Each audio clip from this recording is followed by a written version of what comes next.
મિત્રો, ઘણા લોકો કહે છે કે મારે ફોકસ નથી રહેતું, પરંતુ સાચી વાત એ છે કે ફોકસની સમસ્યા નવી નથી. પ્રાયોરિટીની સ્પષ્ટતા નથી. જ્યારે આપણને ખબર જ ન હોય કે સૌથી અગત્યનું કામ કયું છે, ત્યારે મન દરેક કામમાં ભટકતું રહે છે.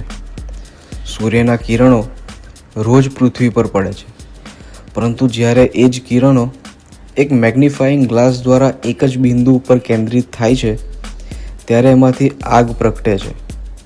એ જ રીતે જ્યારે આપણા સમય, શક્તિ અને વિચારો એક જ પ્રાથમિકતા પર જો કેન્દ્રિત થાય, ત્યારે અસાધારણ પરિણામો જન્મતા હોય છે.